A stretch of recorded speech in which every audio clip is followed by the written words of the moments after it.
Okay, so today we are going to look at the 18th chapter, which is the final chapter, as well as it is also the summary of the whole of Bhagavad-Gita. It is a kind of recap of karma, bhakti, and jnana yogas, the details of which were done through chapters 1 to 17. So I have selected as 6 to 7 of those verses from the 18th, which actually captures the essence of this chapter. So if you look at the chapter 18, it is covering the whole gamut of the topics of Bhagavad Gita in this particular fashion, which is displayed there. Renunciation and sacrifice to the first 6 verses. What is renunciation and what is sacrifice? So it is starting with the karma yoga and differentiating sannyasa and karma yoga, or tyaga. Sannyasa and tyaga, they are 2 different things. So we will look at that again as a summary, which we have already covered in the previous chapters, but today we are going to see the summarized description of these terms. Then it is also talking more about the renunciation at work through the 6 chapters of 6 verses 7 to 12. Then karma is defined, and the 5 factors that make up the karma is described in detail, 13 to 19. There is a description of what is knowledge, what is action, jnana, karma, and the agent of action, the karana. That is also described, 20 to 28 verses. Then the sattva, rajas, tamo gunas, how they play a role in intellect, in your firmness, determination, and in pleasure seeking, how these 3 gunas play a role in human beings' mind, and how therefore duties at karma yoga are differentiated, and ultimately the path to perfection is described, comparing knowledge and renunciation, as well as then towards the end from 67 to verse 73, the merits of learning and teaching the Bhagavad Gita is described. And as a conclusion from 74 to verse number 78, all of Bhagavad Gita is concluded through certain things, certain summarizations, which we will see. So this is how the 18th chapter is structured. So if you look at it, it actually gives the essence of the whole of the wisdom of Bhagavad Gita. So we will now start taking a look at these in sections. The first 3 verses that are selected, which we chanted now, 18th chapter, 2nd verse, 17th verse, and 49th verse, talks about the renunciation and sacrifice. The initial start of the chapter itself is through differentiating what is renunciation and what is sacrifice, and then goes on to describe the notion of doership and how the notion of doership will not pollute if that is not taken up in a selfish manner, and how freeing yourself from selfishness you can reach the state of perfection. So let us look at some of these things with reference to what we have seen earlier in the 3rd chapter. So it says in the 3rd chapter that even if we are knowledgeable about these things, we have understood these things and acts in conformance with the characteristics of our own nature, that is what we are all doing. Because we are forced by nature to do that. And it is a irresistible force. The nature is an irresistible force which is created out of rajas within our mind. So rajas is the fundamental quality that is driving us to act in the way that we do. This rajas creates aversion, likes and dislikes, aversion and attachments. This aversion and attachment is not you. It is not even the state of the mind. It ultimately lands up as a state of the mind, but it is created through the senses. It is the senses that create the likes and dislikes. What you like to see, what you do not like to see, what you like to hear, what you do not like to hear, what you like to taste, what you do not like to taste, etc. Ultimately going up to the mind, and the mind then getting shaped with these attachments and aversions.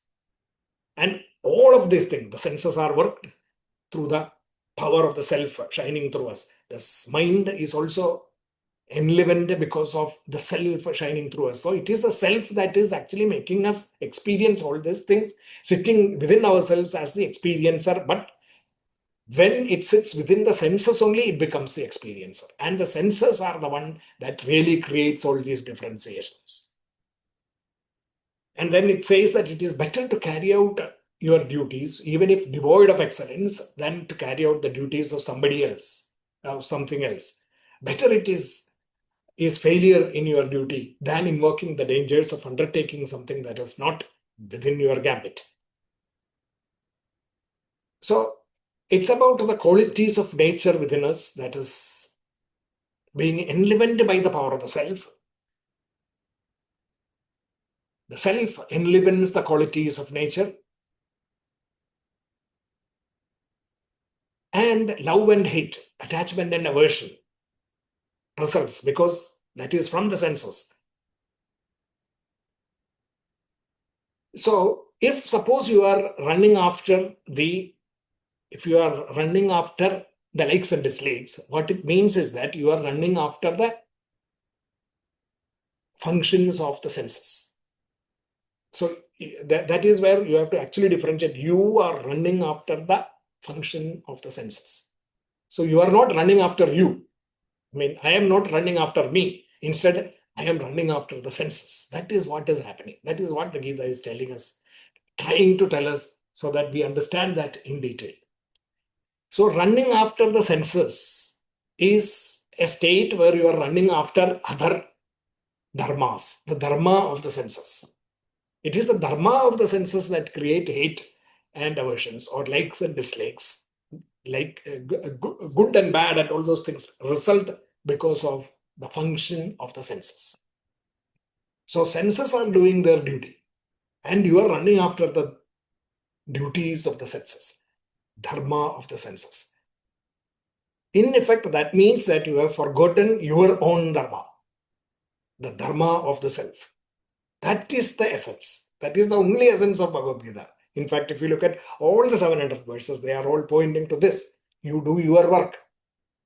Your meaning the self, the inner self. Krishna says, you do my work.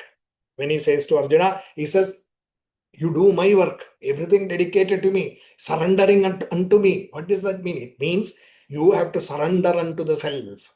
You have to surrender unto the Krishna within us. The Krishna that is actually giving life to the senses and the mind. You have to look at the dharma of the self and not look at the dharma of the mind and the dharma of the senses.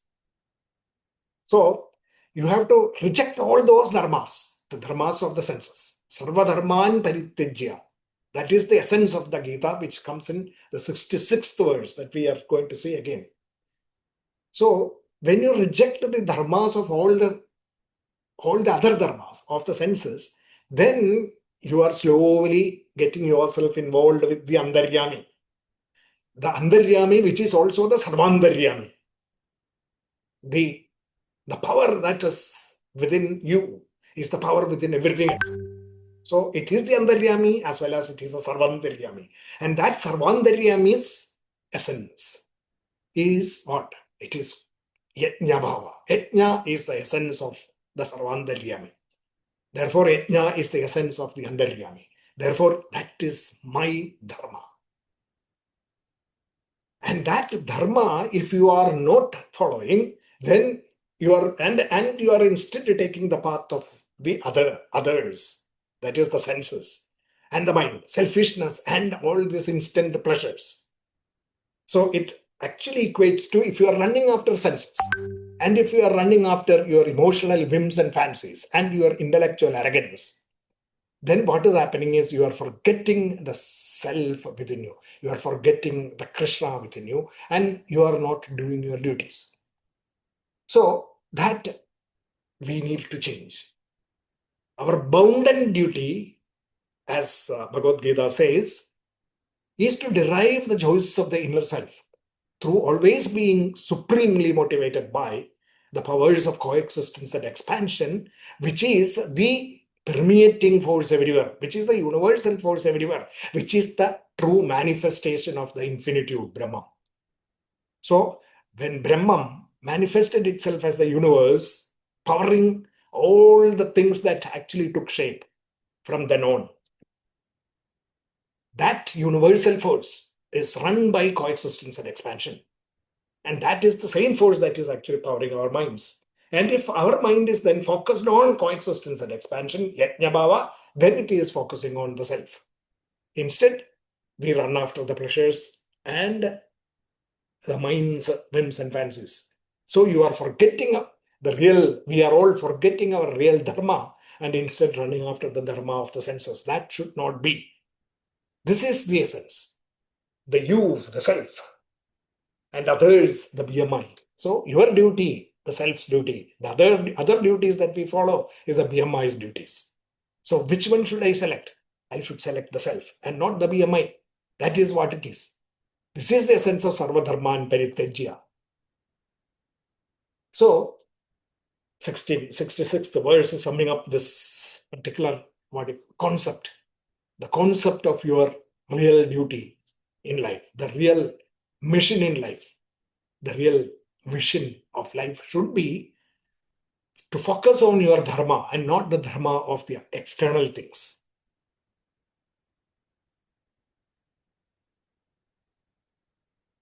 Love and hate. What happens is, if you love something,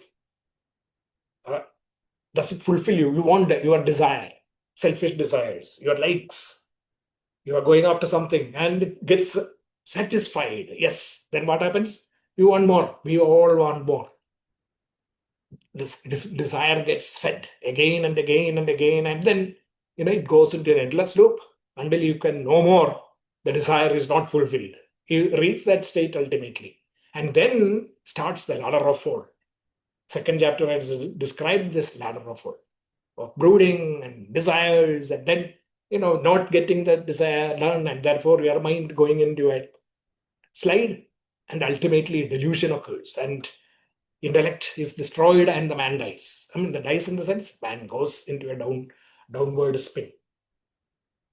So that state is reached because, when you are not satisfied with about getting something or not satisfied with whatever you have got, and then you are not able to get it, then anger sets in, and anger destroys peace of mind, tranquility of mind. This is the normal state of a people. And then what happened? That shuts out the self. Selfish desires shuts out the self. And you are doomed. So, the Gita teaches us that this desire and anger and all those things reside in the senses. They are seated in the senses. Selfish desires are seated in the senses. And if you go after that, that is when your downfall starts. So you have to give up that. You have to understand that and then do not go after these elements of the other dharma. So from the gross body, senses, and the mind and the intellect, we have to transcend our motivations and reach the self, the subtle self that is powering all of us. Therefore, being rightly motivated, supremely motivated, if we can exist in this world, do our actions in this world, that becomes the true karma yoga. So he who is free from selfishness and who has subdued his mind and the senses. So the whole summary of karma yoga is defined here in 49th verse of the Bhagavad-Gita, 18th chapter. He who has subdued his mind and the senses from selfish desires attains the supreme state of perfect freedom from action. freedom of action. The freedom of action comes from the non-bondage of the mind towards selfish interests, and instead always being focused on the quality, the utility, the precision and accuracy of what you are doing, the supreme motivations, the practical applications of the supreme motivations actually result in, all of your thinking and you are doing focused on the quality, utility, precision, and accuracy aspects, and therefore your work actually, the quality of your work rises up, and you always become better and better, improves yourself, and then becomes perfect. Reach the state of perfection, of freedom from limitations. So that is the ultimate message of the karma principle. So Sri Krishna, therefore, that is why Bhagavad-Gita starts off in Karma Yoga with the description of renunciation and sacrifice, and which is summed up in the beginning of the 18th chapter as simple definition. If we can understand that, then we are actually through to that state. Renunciation is about giving up selfish action. Forcefully, even if your mind is set on doing, is having attachment to those actions, still forcefully abstaining from doing it is what is called as sannyas, renunciation. Forcefully, even if your mind, and then after doing that for a long time, or repeatedly, not succumbing to this attachment to your mind and the senses, and forcefully rejecting that and doing it, what happens is you will reach a state of tyaga, sacrifice. Sacrifice is the giving up of selfish attachments to the results of those actions. So it may not be easy to actually sacrifice the results. Fine. So Gita says, yes, have your mind on the results, no problem, but give up selfish actions. Don't do it if it is only going to benefit you. Keep doing that, forcing yourself out of it. Slowly you will reach that state of sacrifice. So renunciation and sacrifice are two different. Renunciation is about your outward function of not doing selfish things, whereas the sacrifice is an inner revolution. It is an inner transformation that happens. So once the inner transformation happens, automatically, then of course all your actions will be as a renunciate. But renunciation can be mimicked. You can show to other people that you are a renunciate. But you are not a true renunciate unless and until tyaga becomes your mind. Your mind becomes personification of tyaga. That is where, you become a real tyagi. So becoming a real tyagi and becoming a sannyasi are two different things. There are lots of sannyasins who can, who will see around, but how many of them are tyagis is what we need to understand. And that the difference between them is explained here so that we can actually try to internalize this message in all our thoughts and actions. So that is why the essence of the Bhagavad-Gita portrayed in the 18th chapter starts with the fundamental definition of renunciation and sacrifice. This renunciation and sacrifice were discussed in detail in the 5th chapter, Karma Sannyasa Yoga.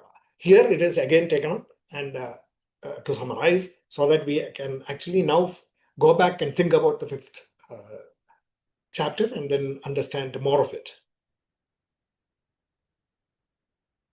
Then comes the analytical exposition of karma. 5 factors in the accomplishment of action.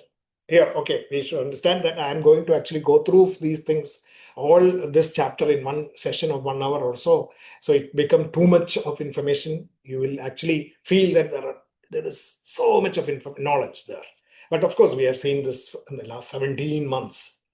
So that is why it is a summary here and it's all compressed into one. And I am going to go through that quickly so that we refresh our memories about these things, and maybe also later on chew the cud so that so that you actually assimilate these things. And in the WhatsApp group also I have posted these things in the last couple of weeks in slow doses. So maybe you can also refer back to that.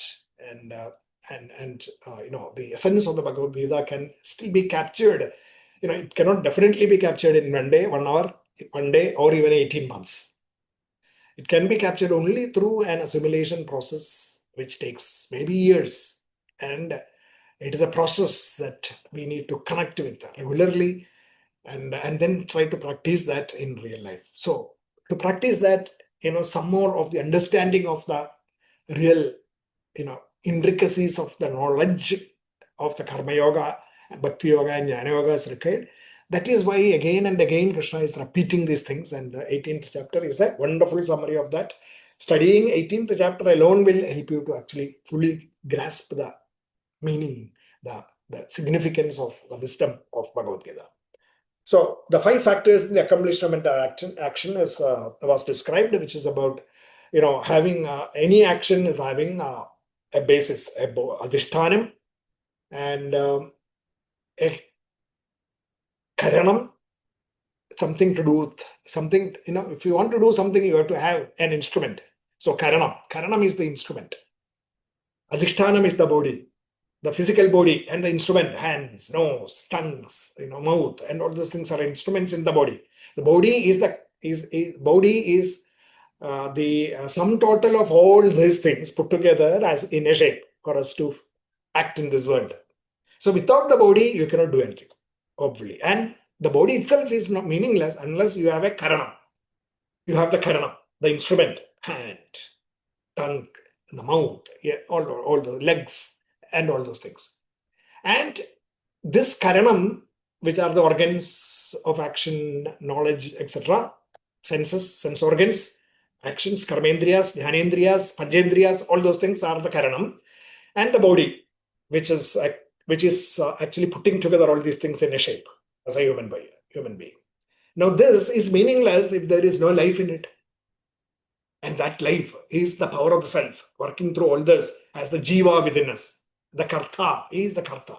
So adhishtanam, karta, and karanam are the 3 fundamental things required for you to act in this world. Without that, no.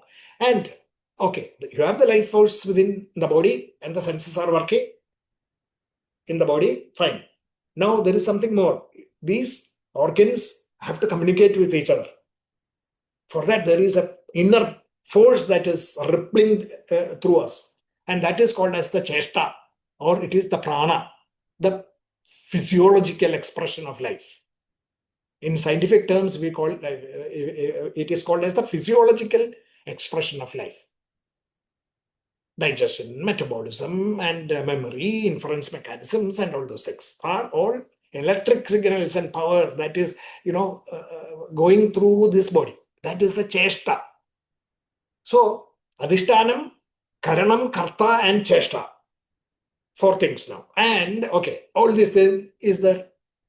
Then if there is no divine forces, the phenomenal forces in the outside world, in the universe, if the phenomenal forces are not there, what happens? All these things is there. Let's say suddenly the forces within outside, oxygen decides that there will be no more oxygen. What happens? You are dead. Or if there is no light, absolute pitch darkness, light is not there, sunlight is not there. Your eyes cannot see. Senses cannot function. So ultimately, all this is supported by that force that is called as the divine force or Devam. So without all these 5 coming together, there is no action. That is what Gita is teaching us. Which is true also. If you really look at it, you see, analyze, all these 5 factors are required for us to work. So the 5 factors in the accomplishment of the action are adhishtanam, karta, karanam, cheshta, and devam. That is how detailed the analytics go. This is what we are, and this is how we are functioning. And then it goes on to talk about, again, karma is looked at from a different angle also. For karma to be effective, you need to have an object, and you need to have a knower and the knowledge. Knower, knowledge, and the object are required for you to act. Like, for example, if you want to, if somebody tells you and gives you, let's say, ice cream. Let's say we don't know anything about ice cream. We have never seen ice cream. We don't know anything. The knowledge of ice cream is not there for us. You cannot, knowledge of ice cream is not there. You will not even be tempted to eat that. Suppose, yes, you have read somewhere that there is something called knowledge, but you have never experienced it. So the experience is not there, which means the knower is not there, let's say. The jiva is not within us. We don't know about this experience. Then also you will not be interested. Okay, you know the object, you have the life, and you know how it experiences, that all you know, but then there is no ice cream. There is no action of eating the ice cream, isn't it? So the action of eating the ice cream requires the object, the ice cream, the knowledge about the ice cream, as well as the knower, the experience of the ice cream. All these things are required. So three things that are required to actually make the action effective is knowledge, knower, and the object.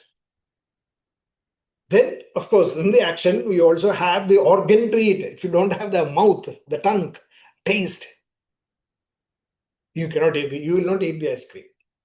And of course, as the doer, as the outside, in this person, an individual who is actually acquiring the ice cream and eating it, the doer, and the action of actually acquiring the ice cream and eating it. So these three things consolidate your action. So there is, the integrator, the impetus for action. It is called as the impetus for action, the first one, and the second is called as the consolidator of the action. So karma sangraha and karma chodana and karma sangraha. So these, different perspectives of karma and its elements that are required are elaborated through these verses. These actions that we carry out ultimately depends on the quality of the doer. That is the next stage. Now the next analysis is coming up. We all know the karma is there. Okay, fine. Now, who is the doer? I am doing. But when I say the doer, what are the things involved in it? The doer is actually qualified through it, the sattva, rajas, tamo, and gunas. So I am constructive a doer, an aggressive doer, or a passive destructive doer. Sattva, rajas, and tamas. Depending on that, your actions will be different. The actions will be good or pure if it is sattva, and the actions will be agitated if it is rajas, and the actions will be depressed or destructive when it is tamasic. So action and the doer are characterized by the three gunas. So these are what is captured in this middle part of the first half of the 18th chapter. In summary, this is the picture. This is how these 5 factors work. The 5 factors are there, and it works because it is powered from behind with this philosophy of karma sangraha and karma chedana and karma chodana, actually. So these things are coming together with the gunas, sattva, rajas, tamo guna playing a part. The mind being characterized by these gunas enable the different qualities of action and the qualities of the action that is defined with 5 factors. So, irrespective of the fact that adhishtanam karta karanam cheshta and daivam are equal for everyone, people will behave differently because of sattva, rajas, tamo gunas. The guna, the nature's characteristics of knowledge, passion, and ignorance. Why is it happening? That is because these gunas actually are influencing your intellect. Sattva-guna influencing your intellect results in clarity, righteousness, and fearlessness. Rajoguna infiltrating your intellect makes you impulsive, indecisive, and egoistic.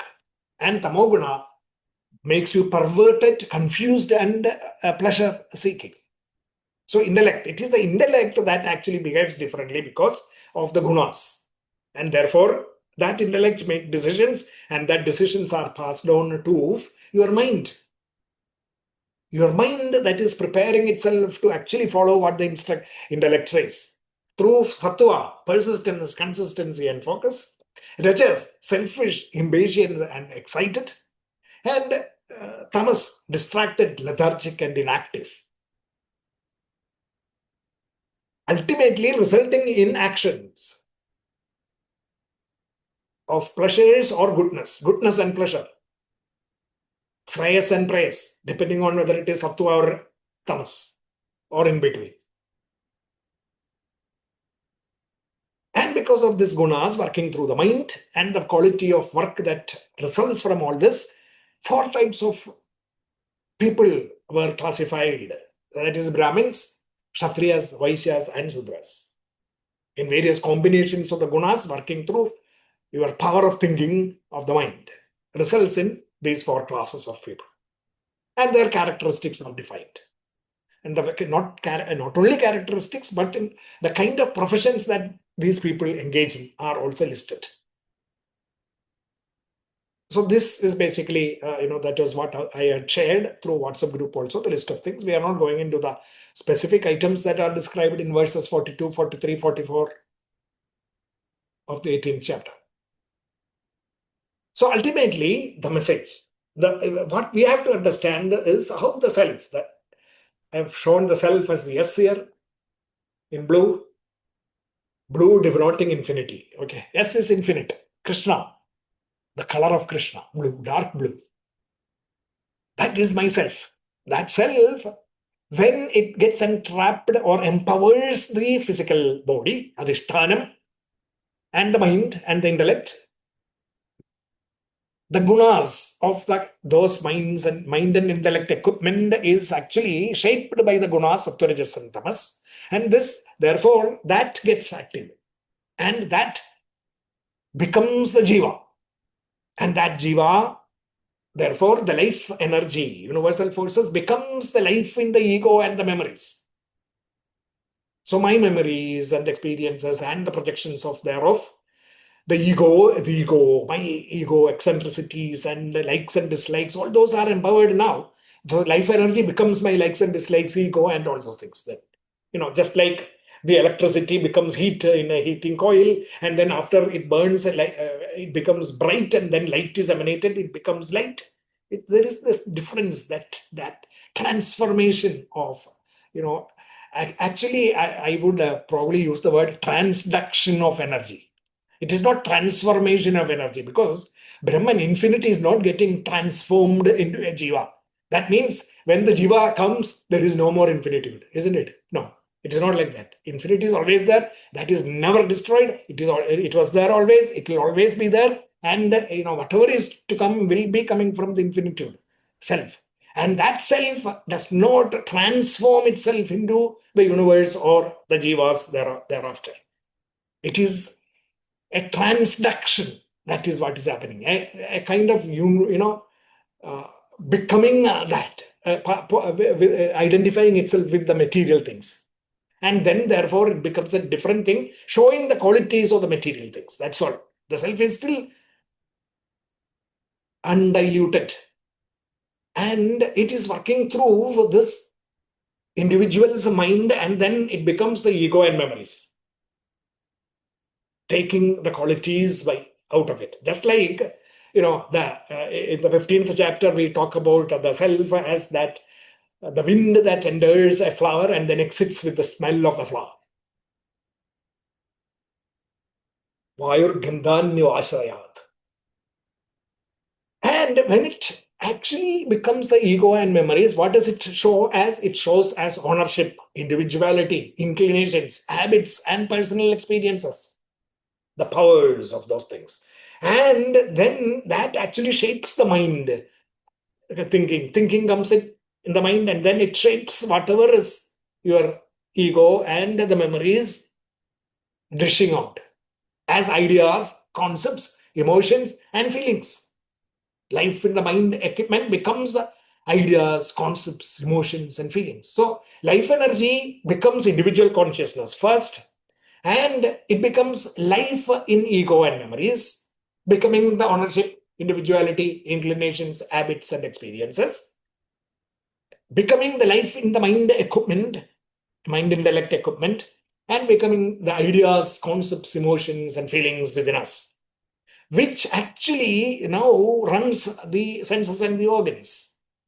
So it becomes a life in the senses and organs ultimately. The life in the senses and organs is what? The personification of ideas and emotions, and the personification of our ego and experiences, which is nothing but the expression of that consciousness within us. And becomes ultimately, therefore, the sensations of the body and the actions, body and mind and the actions, and the reactions thereof. So this is how we are all existing in this, in this world as human beings, individual human beings, even though we are the same, the self. But we express individually differently because of all these things. So the Sattva Rajas Tamo Guna tied, the self ties up the Sattva Rajas Tamas, Sattva Rajas Tamo Gunas of the physical medium and becomes part of that and works through the intellect, mind, and the body, ultimately expressing as actions in this world. And this is where the differentiation comes up. So the terms also becomes clear when we visualize it like this. The infinitude. We have absolutely no idea what infinitude is. It is very difficult for us to conceive of infinitude through the finite medium of our intellect. But that infinitude is from where the universe evolved. And therefore, the universal forces are the manifested form of that infinitude. And that same universal forces are expressing through us as consciousness, ultimately. So it is that self, that consciousness, when it expresses, is already contaminated by Sattva Rajas Tamo Gunas, because it is expressing through the medium. So the self, along with the Sattva Rajas Tamo Gunas of the medium, is basically what the Jiva is. That is what is called as Jiva. What is that infinitude? That infinitude is the Brahman. And that expression of the infinitude of the universe and all the universal forces, without the Sattva Rajas Tamo Gunas, really constitute the Ishvara. And the Sattva Rajas Tamo Gunas are the properties of the medium through which the Ishvara expresses, creating the Jiva within each one of us. So the Jiva. And what is driving the actions, thoughts and actions of this individual Jiva? It is the intellect, mind, and the body, which has to be powered by knowledge. And ultimately, in karmendriyas actions, through karmendriyas actions. So, the net effect of all the learnings that we have to take from the Bhagavad-Gita is that these actions, when it is powered by the knowledge of the self, then it becomes a karma yoga. It becomes a karma yoga and we become a karma yogi. And if we are completely devoted to that, the self, then completely devoted, then we become a tyagi. Sacrifices emanate because we become the personification of sacrifice. And then all our actions will be as a renunciate. You become a sannyasi. This is basically what. So there is this, the self becoming the jiva, sattva rajas tamo gunas, and then that is the karta. The jiva is the karta. And what is the karanam? The karanam is the intellect, mind, and the body. Karanam, the instrument. Karanam is cause. Karanam means instrument. So karanam, it is not karanam, it is karanam. So we have the karta, which is the jiva, and we have the karanam, which is the intellect, mind, and the body, and ultimately the karma, which is what? The actions in the outside world, but that is shaped by knowledge. So we see how that transduction of self into action happens. The action is the self itself. The action is self itself. But if it is contaminated by Sattva Rajas Tamo Gunas, then it doesn't show the characteristics or the self. Satchidananda. That's Satchidananda. Your actions become Satchidananda, in tune with Satchidananda. When Sattva Rajas Tamo Gunas become transparent and coexistence and expansion comes through your thoughts and actions. That is real. That is the real purpose of understanding Bhagavad-Gita. You should become transparent. You meaning the physical being should become transparent such that it reflects the true self. There is no characteristics of the body, mind, and intellect that comes through. When you talk about body, mind, and intellect, the characteristics of the body, mind, and intellect, I am talking about the sattvic, rajasic, and tamasic properties of the medium. The thought, the power to think is a characteristics of the mind, yes. So it doesn't mean that when self is shining through you and you become transparent, you are thoughtless. Yes, you are definitely, you must still be thinking in this world. Gita is teaching you to think in this world and do actions in this world and yet become the self. So what does that thinking, what should the thinking of your mind do? The thinking process of the mind should be working in tune with the powers of the principles of coexistence and expansion. If your thoughts are geared towards Tyaga, when the thoughts are geared towards Tyaga, that means you are reflecting the self. So live in this world. By living in this world, how do you become a sannyasin? That is what Gita is teaching. Not shutting out thoughts. Living in this world by constantly reflecting coexistence and expansion is becoming, by that you are becoming thoughtless in thinking. Just like actionless in action. You are doing, but you are not doing. That state. Actionless in action. The actionless in action is powered by thoughtlessness in thought. So that concept of thoughtlessness in thought is basically what we should understand. If you simply, some people talk about thoughtlessness in thought, or actionless in action, nobody will understand anything. But if you study the Bhagavad Gita in detail, then you will understand what actionless in action means, or thoughtlessness in thought means. When you are thinking self, then you are thoughtless. Because that is the only thing, that itself is self. Coexistence and expansion is self. So you are thinking in terms of coexistence and expansion means you are thoughtless. So you can take it another way. Thoughtlessness, without even thinking, whatever you do becomes sacrifice. Whatever you do becomes helpful to others. Whatever you do benefits others. That is the state that you are to reach. Without even thinking. By habit, you become a service, or man becomes a service-oriented person. Manava Seva is Madhava Seva. When that Manava Seva is reflecting from you, you become the Madhava. That is the actual crux of that saying. Manava Seva is Madhava Seva. You are actually existing in self.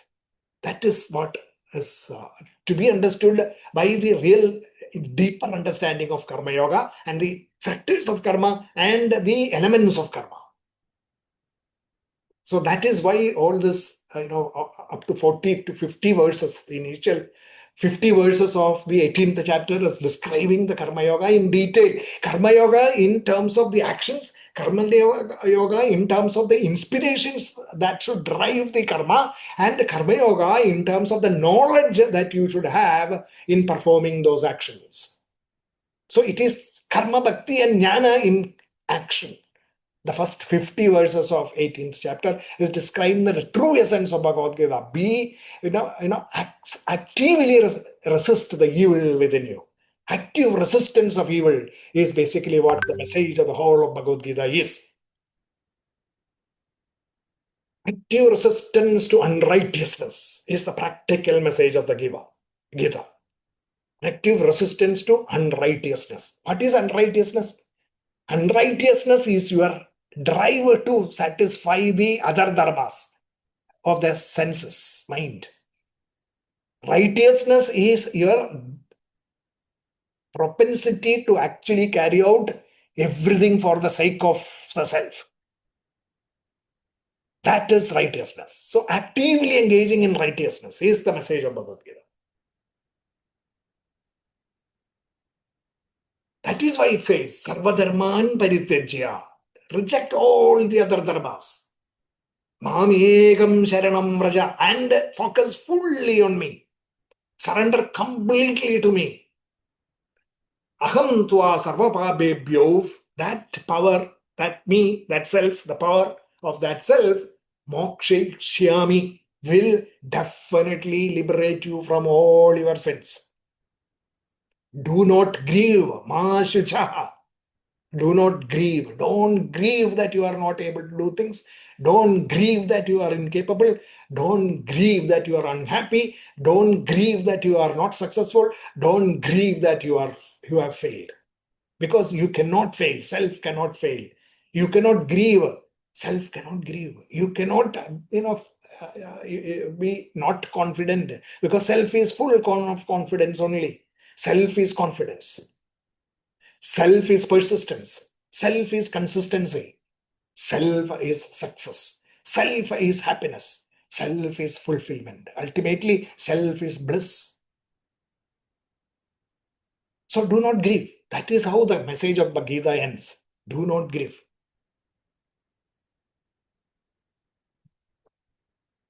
So, Malasruti also is described in the 71st verse. Whoever listens to this sacred dialogue in the form of the Bhagavad Gita between the mind and the self, the mind and the self. If you can listen to the conversation between the mind and the self with faith, ultimately you have to believe that your mind is not you, and that there is a power sitting on top of the mind, directing the mind, and listen to that higher power without doubt. That is faith, Vishwasa, or the real Shraddha. It is in I think in Malayalam and all it calls Vishwasa, but actually in Sanskrit it is called as Shraddha. With the Shraddha, with faith.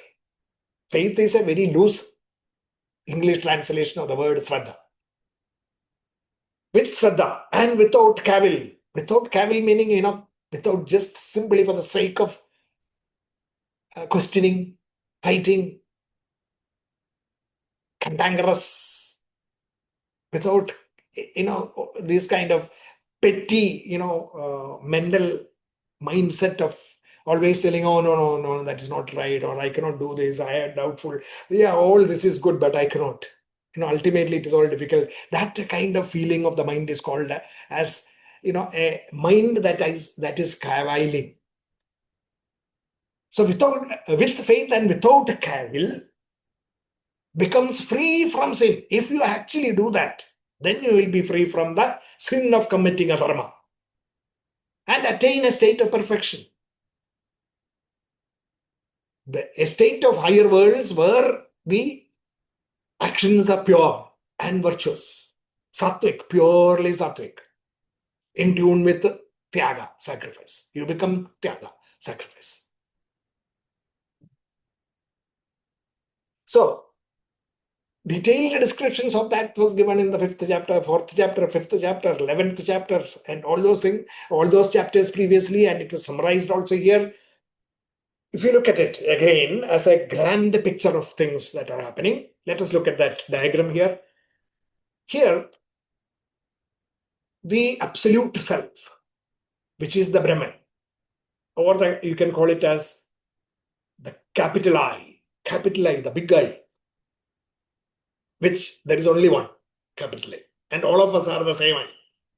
But because of ignorance, we call each of ourselves as small I's. Okay, the individual self, becoming the individual self with a small I feeling.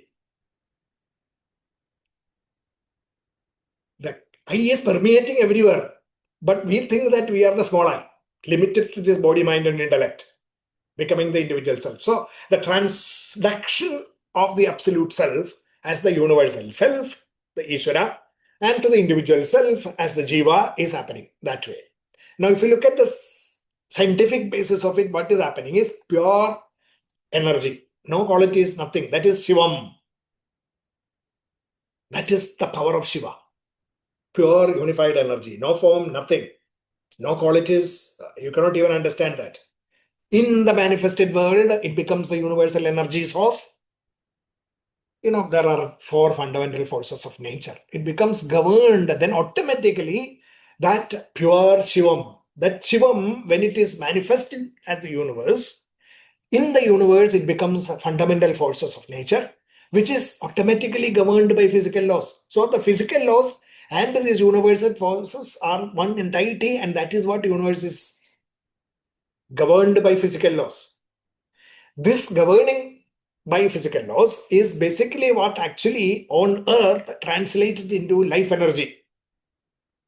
And that life energy is, how is it expressed? It is expressed as physiology within us, the powers of metabolism and then all those things. Like physiology becomes life energy within each one of us.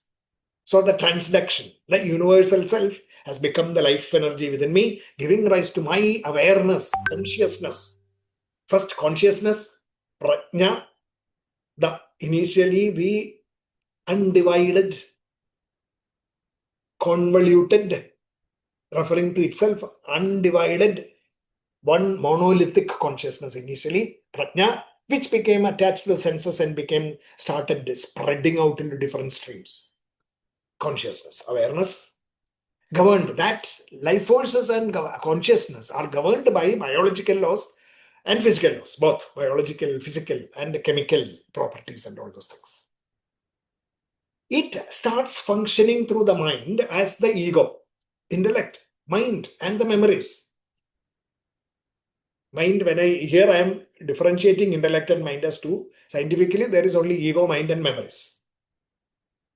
So, ego, intellect, mind, memories. And then that actually becomes governed by the power of thinking, which is now the power of thinking becomes the power from the absolute energy, Shivam. That Shivam is the power of thinking within me. As an individual, my power to think is one of the powers of the Shivam. And then what happens is, because of the mind, intellect, and memories being contaminated by sattva, rajas, and tamogunas, there is a set of characteristical things that come about, which is ownership, intellection, imagination, integration of forces, emotions, empathy, memory, forgetfulness, and all the things, resulting in selfishness or unselfishness, creativity, productivity, destructivity, or enrichment, self-effort, power to put in effort, equanimity, devotion, focus, flow, discrimination, identification, liberation. So many things are properties of the mind, governed by thinking, governed by the powers of thinking. This is what we all are. This is how the transduction occurs.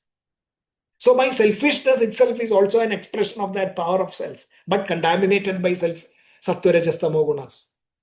That is how this works. This is all described. All these characteristics that I have listed here are from the 5th chapter and the 10th chapter, Vibhudhis, and all those things, put together, everything, summarized here, which was passingly mentioned in the 18th chapter. And therefore, this diagram captures the essence of the transduction process happening from the Brahman to the individual Jiva to the world of thinking and actions.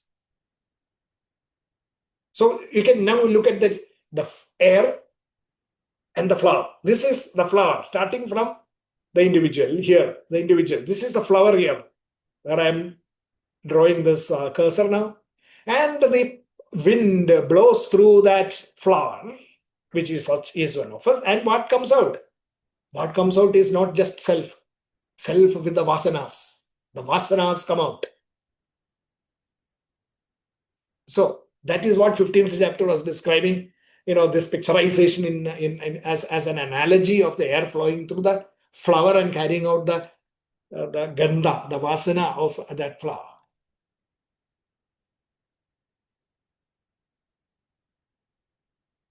Then Krishna says, there is nothing animate or inanimate.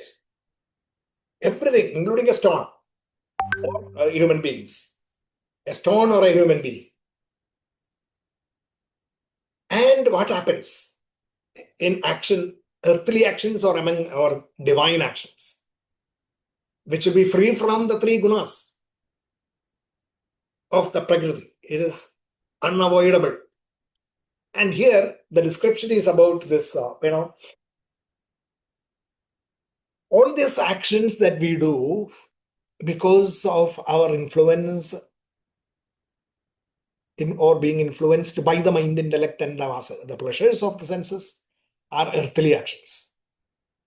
They are tied to earth because they are tied to properties. That's all. Prakriti. They are tied to Prakriti. And therefore, they are not doing out the actual dharma. They are earthly actions. If we are able to extricate ourselves from the grip of this vasanas, this Prakriti, and elevate ourselves to a state of freedom from the senses and the mind and the pleasure seeking, then our actions start becoming more and more divine. Creative, productive, and enriching. Buddha Bhavot Bhavagara Visargaha. That is how it is described in 8th chapter. If those actions become Buddha Bhavot Bhavagara Visargaha, that is, you become, your actions become selflessly oriented towards the enrichment of the society, the people around you, by, reducing all that is downward, visargaha, or rejecting all that is a waste. Then you become a karma yogi. Then you become free from the three modes of gunas, the prakriti, and become elevated to the status of the perfect, Purushottama. And for that, what is required? Nirmana moha, jita sanga dosha, adhyatma nitya, vinivritta kama, dandai vimukta, sukha dukka sanyai, gacchandi, amudaha, padam avyayam. That 15th chapter describes the process.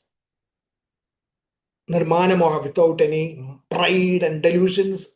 Jita sanga dosha, eliminating all bad attachments and distractions. Jita sanga dosha, adhyatma nitya, constantly and permanently and consistently perched on the thought of the self, or always working for coexistence and expansion. Tyaga bhava. And, and shedding all hope and despair, likes and dislikes. Dvandairvi mukta vimuktaha. Sukha dukkha sajnair. Sorrow, failure, success, sorrow, happiness. Don't get bothered about those things. Work towards the supreme motivations of quality, utility, precision, and accuracy. Then you will reach that state of perfection from which you will never come down. 15th chapter talks about that process in one verse.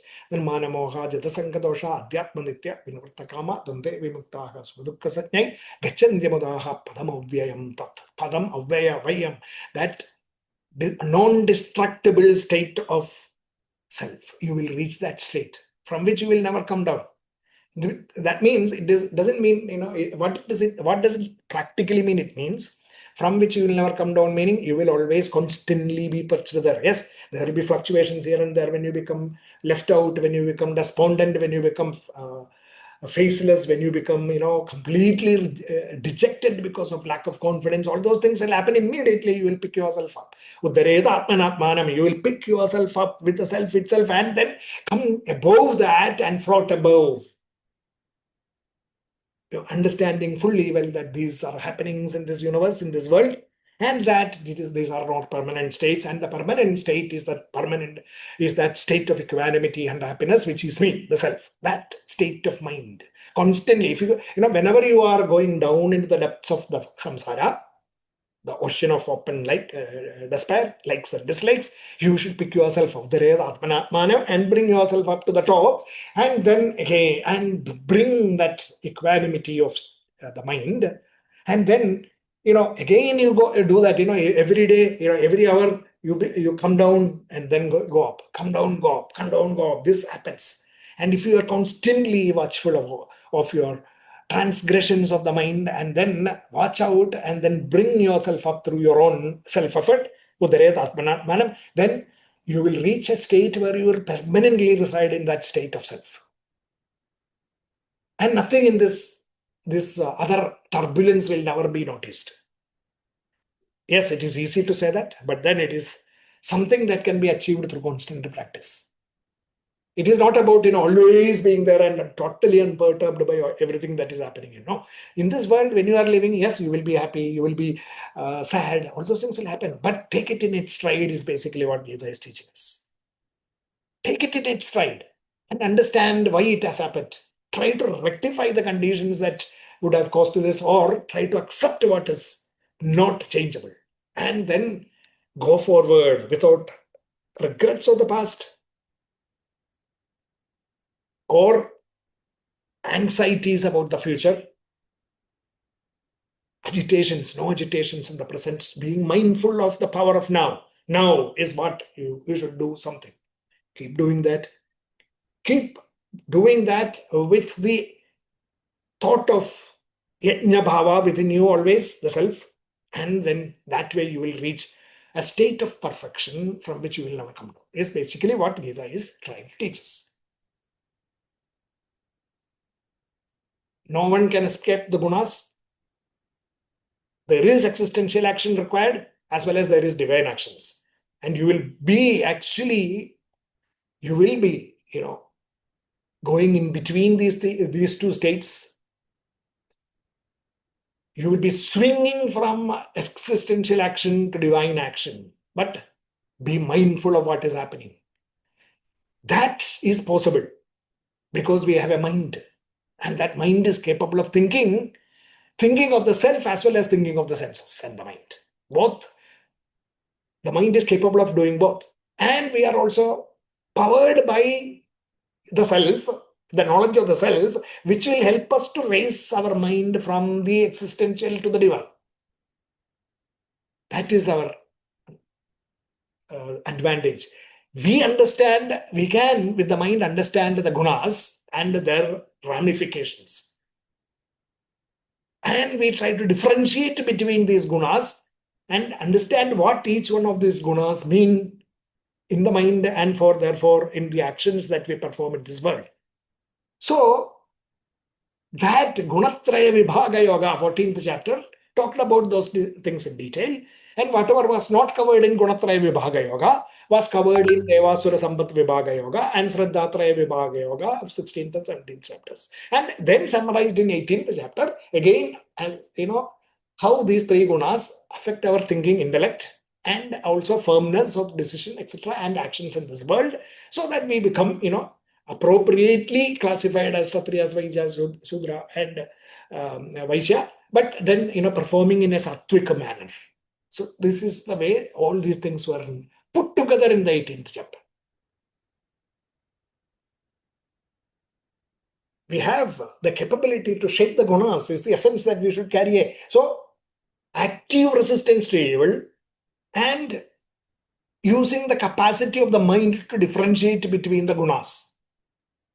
So using our mind to understand what these three gunas are and understanding how these gunas will reflect in our thinking, intellect, in our emotions, emotional mind, as well as in our senses and actions, is basically what the Jnana Yoga is. Jnana Yoga is about this, using the power of differentiation. Bhakti Yoga is using the power of the self to be attracted, bring up the self, by the self, to be attracted only to the self. That complete surrender to the self is Bhakti. And all actions geared with this knowledge and this surrender to the self in actions is Karma Yoga. So you see the grand picture that has been, evolved. And for that is what the consummation of the self, your total absolute perfection is the consummation of the knowledge of the self. This understanding of the self is basically what the complete union of you with self is.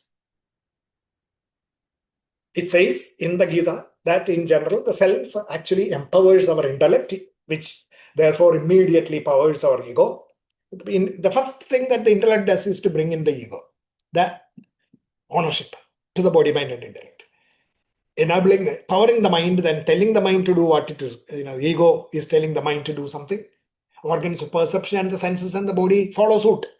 And therefore, what is happening is the intellect, initially, when the self powers the intellect and the ownership comes up, then we think that I am the intellect.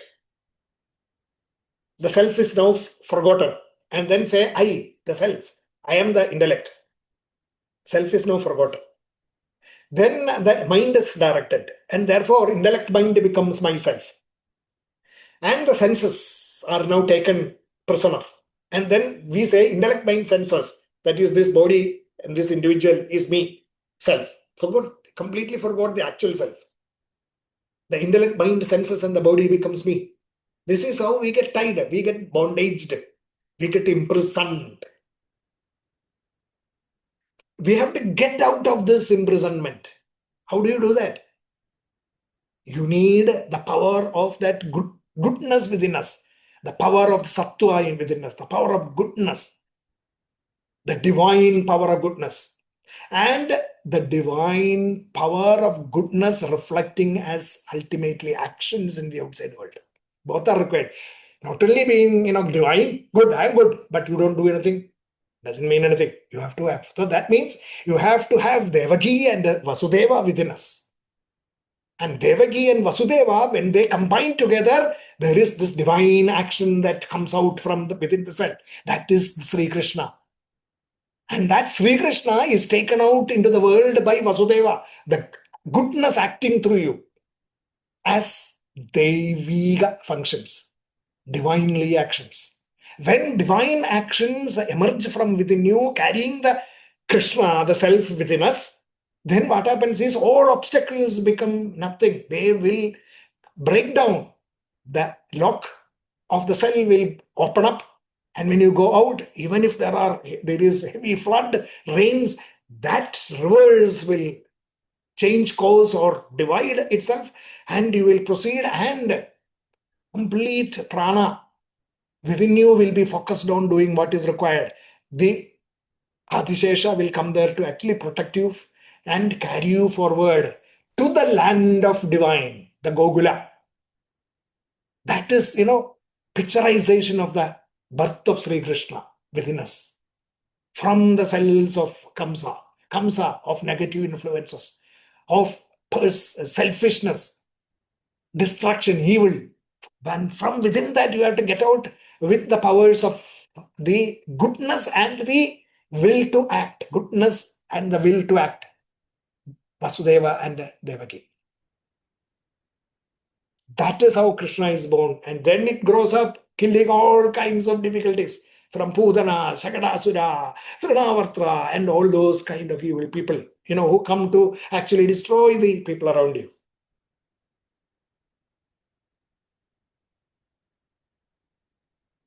So, for that, what we need to do is to develop pure reasoning. The steps required for doing that: develop pure reasoning through acquiring knowledge. Reject likes and dislikes. Distinguish between good and the pleasant. Reflect and dwell in the self by habit. This is what the union of Devaki and Vasudeva is, out of which comes Sri Krishna, the path to perfection.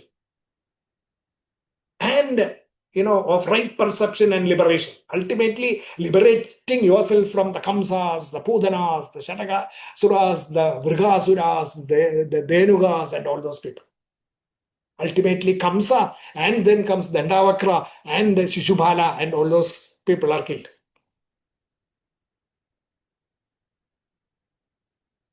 So, this is the process of perfection, which is this knowledge of the Bhagavad-Gita, condensed within this 18th chapter, and condensed through the stories of the Bhagavata Purana.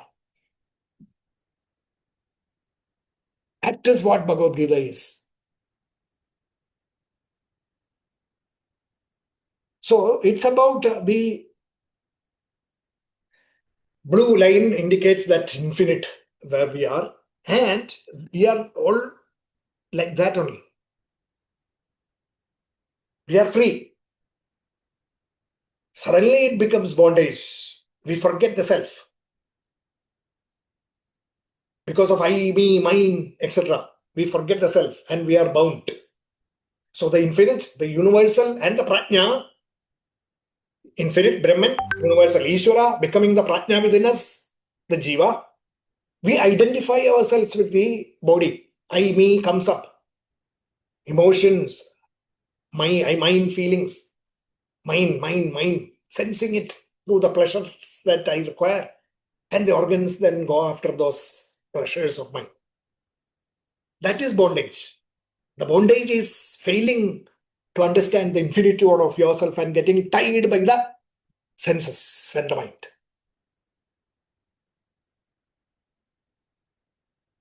So, therefore, sarvadharman parityajya.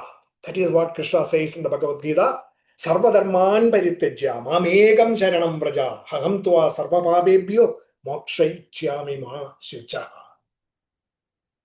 So 2:11 Bhagavad-Gita starts with the wisdom flowing from Sri Krishna's mouth to Arjuna. Ashocyan anvasyo jastam. So you are grieving, Arjuna, for things that you should not be grieving for, because you are the self and therefore you are not attached to anything and you are infinite. You are not going to die because you are never born. You will never die. You are always there. You are everywhere, undivided. Ashocyan. You are actually grieving for things that you should not be grieving. Therefore, last two words, ma shujaha. Therefore, do not grieve. So, you can say, grieving for some things which you are not grieving, therefore you should not grieve, is the message of the whole of Bhagavad Gita. Take the first and the last letter of Bhagavad Gita, that gives you the message of Bhagavad Gita. Ashocyan ma shujaha. So if you ask somebody what is Bhagavad Gita teaching, Ashocyan ma shujaha. In between are 701 or 700 verses. Details. In between is details. The message is Ashocyan ma shujaha. So, and Ashocyan ma shujaha in what way? When the ego is surrendered to the dharma of the body, mind, and the intellect.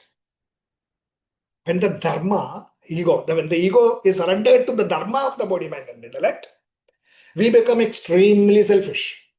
What is the dharma of the senses? Like, dislike, mind, hate, my mind, intellect, arrogance, and all those things. You surrender to that. The ego surrenders to that. You become selfish. It is then that we really forget the dharma of the self. Dharma of the self is completely forgotten by that. Of the self, or the will of the self. Surrendering to self thus means taking refuge in the self, which means taking refuge in Yajna-bhava. In the path of karma, how will you do that? That is basically what. In the path of karma, how to do that is karma yoga, which is, dharma implies duty, work, engaging in the world, around, making right contacts in the outside world. Will never be troubled by unfavorable results, nor too elated by favorable ones. We will then never go. We do not have to grieve at all if you understand that. So that is karma yoga. In all the actions, attitudes, shaping the aptitudes, shaping your renunciation of the mind and all those things. We have discussed that in about 250 slokas of the first 6 chapters. In the path of karma, how do you mashuja, ashocyan mashuja? How do you ashocyan mashuja? Karma yoga, that was described in the first 6 chapters. How do you ashocyan mashuja? Through bhakti? In the path of devotion. So, dharma means doing good or carrying out austere practices with higher goals. Worship, yajna, austerities, baba, charities, dhana, concentration, all those things. Enhance capabilities, fulfill your social obligations. All these being motivated by the joys of the inner self. Completely out of love for that self. Out of love for doing sacrifice. Out of love for coexistence and expansion. Out of love for coexistence and expansion means out of love for Tyaga Bhava. Out of love for Tyaga Bhava means out of love for Brahman. Because Brahman is rooted in Tyaga. And that is love. That is ultimate love. That is bhakti. Our motivation should only be for the joys of the self. The infinite within. So devotion becomes an intrinsic passion for the joys of the self. That is the ultimate dharma. Giving up all other dharmas, that is joys of the mind, joys of the senses, joys of the intellect, etc., joys of the body, lust, indulgences, joys of the mind, greed, envy, anger, satisfying all those things is the joy of mind. And intellect, satisfying your arrogance and conceit. When one surrenders to the joys of the self, there will be no room for any grief. Ma ashocyan, ma shuchaha. There is no room for grief. So that is bhakti. And then combine that with the knowledge, in the path of knowledge. What do? Our inherent nature is self. Understand that. Be convinced about that. Have shraddha, firm, determined faith. The self can neither be taken on or acquired or given up. You cannot become this individual taking up the self. No, because self is everywhere, self is everything. And so this is just nothing but appearances of body, the names and forms. The infinity is the very self in us and in everyone else and in everything else. We cannot even renounce the body, mind, and intellect, because the body, mind, and intellect is also nothing but the self, as they seem to belong to us. It is, in reality, the stuff that they are made of, the elements, universal elements. The BMI is also made up of the universal elements. They do not belong to us. It is for everyone's. All that we can give up are the false identification that we have with the body, mind, and intellect. These identifications result in lust, emotions, and arrogance, which then has to be given up. So, if you understand the nature of the Sattva, Rajas, Tamo gunas, and that the fact that everything in this universe is nothing but self becoming that, then that knowledge is what is going to redeem your mind from getting evolved with the other dharmas and getting attached only to the self, bhakti, and therefore then carrying out actions in the bhava of sacrifice, yajna bhava, which is karma yoga. So that is the complete picture. Through these strategies of karma, bhakti, and jnana, we will become free from all the sins and attain freedom from limitations. Thus, at the conclusion, and concluded by Sanjaya, he says, Yatra Yogeshwara Krishna, Yatra Partho Dhanurdharaha, Tatra Sri Vijayo Budir Dhruva Nedir Madhir Mama. Sanjaya concludes that wherever there is Krishna and Arjuna, Yogeshwara Krishna and Dhanurdhara Arjuna, Yogeshwara Krishna, that unifying force, the self, the Lord of integration, the Lord that helps us to integrate, understanding that the knowledge which helps us to identify the self as the unifying power everywhere. And Arjuna is that the mind that is now focused on the self, such that it is equipped with the powers of dharma, of duty and devotion. Dhanurdhara Partha, it becomes Dhanurdhara Partha. And then, if you combine these powers, then there is everlasting prosperity. Sri, Dhruva, Nidhir, Madhir, Mama. Dhruva Nidhi, triumphant victory, Vijaya. And Dhruva Nidhi is, firm justice, limitless fortunes. Buddhi and Vijaya, triumphant victory. It is my intellectual conviction. So Sanjaya says that to Dhritarashtra, that it is my intellectual conviction. That means now the beginning, the first point where ego takes control and then differentiate everything, that point itself I have understood what is required. Intellectually, I am convinced that this is what it is. That intellectual conviction is basically what is required for us to live the Bhagavad-Gita. If that intellectual conviction does not come, then there will be always doubt. So without doubt, we should have that. That is what Sanjaya concludes. So it gives us the message that without any intellectual, vagaries, be intellectually convinced. Then with this, then you will have the shraddha of the knowledge of the Bhagavad Gita, and you will be able to live this life completely actualizing the powers of your body, mind, and intellect, whatever be the condition, trying to actualize the powers.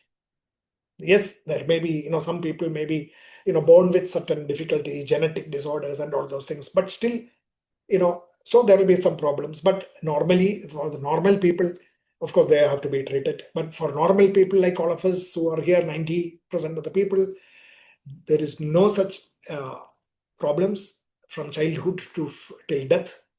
We have the capacity to change the nature, Prakriti, and to direct our mind towards the self, such that we can optimize those powers. The supreme motivation is for the joys of the self. Integrates the body, mind, and intellect. A sense of duty and right attitudes to work, Karma Yoga, provides the weapon to fight the challenges in life. The weapons. When they combine, there is an everlasting happiness, success, and fulfillment, and there is complete self-actualization. So that is how the text of the Bhagavad-Gita, which actually, the message of the Bhagavad-Gita from 211 to 1866, Ashochian Mashujaha, is now, put together in a package, covered in a package and given to us as a present. The present, when you get birthday presents, you have a box initially. The box has to be opened to see the final thing. The present covered in its final package, which is that inner package, which is Mashuja, Ashochian Mashuja. And the outer package is what? Dharma Kshetre, Guru Kshetre. And then it says, Dhruva Nidir Matir Mama. So, Dharma and Mama are the two outer cover. Dharma and Mama. Mama Dharma is basically what Bhagavad Gita is. Mama Dharma is what Bhagavad Gita is. What is that Mama Dharma? The Mama the other, that is Sarva Dharman Parityajya Mamekam Sharanam Praja. No, that is what it is. Mama Dharma. So the whole of Bhagavad Gita is now encapsulated within this Dharma and Mama, giving us the message of Mama Dharma, which is Ashochian Mashicha. Do not grieve for things that you should be grieving for. Okay. In one sentence, that is the whole packaging of the Bhagavad Gita. Inside it is the sweet water of the coconut, in hard shells given to us. Let's leave that. And do one thing, we will stop now here with the Gita Arati and the mantras, Purnamadam, and then we'll go for discussions. And our Anandji will also summarize the whole thing. And if you have any discussions, we'll do that. So let's have the Gita Arati now.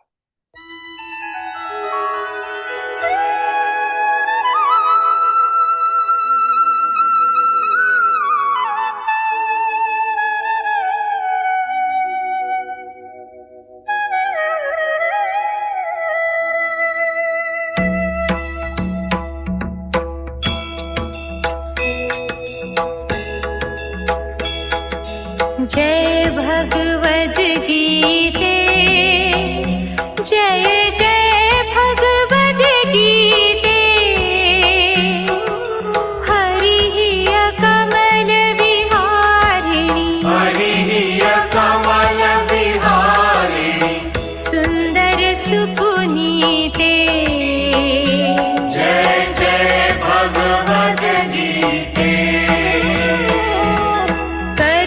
सुमर्म प्रकाशिनी, कामासक्ति हरा,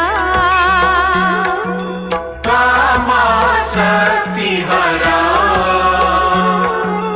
तत्त्वज्ञान विकाशिनी, तत्त्वज्ञान विकाशिनी, विद्या ब्रह्म परा, जय जय भगवद गीते,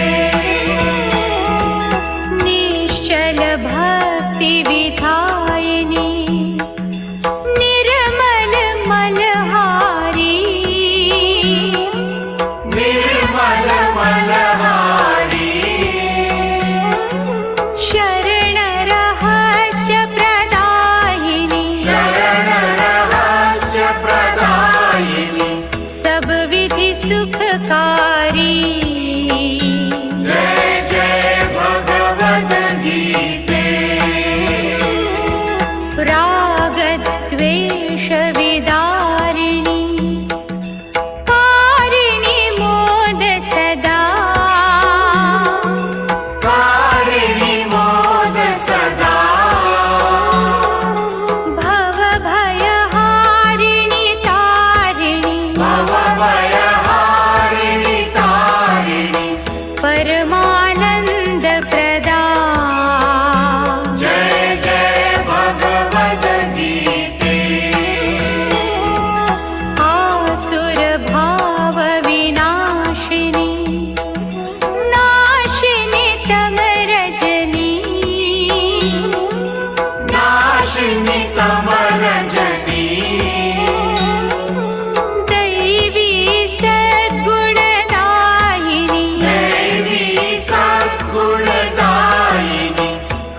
रसिका सजनी।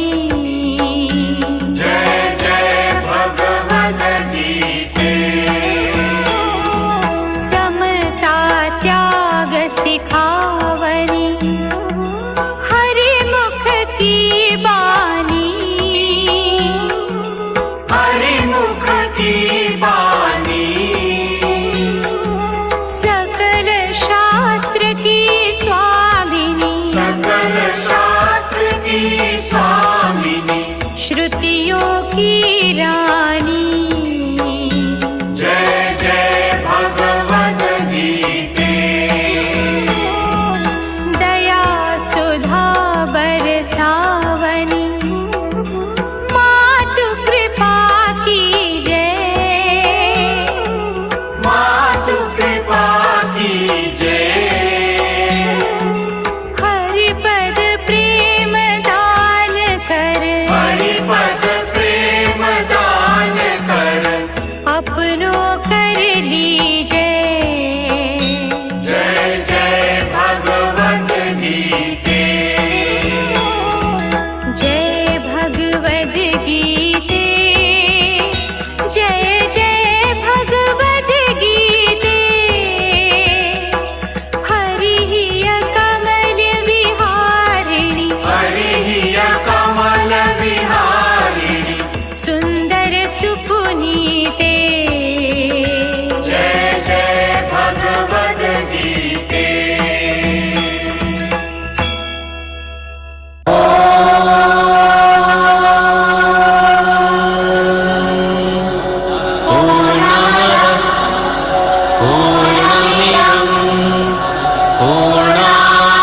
पूर्णमुदच्यते पूर्णस्य पूर्णमादाय पूर्णमेवावशिष्यते।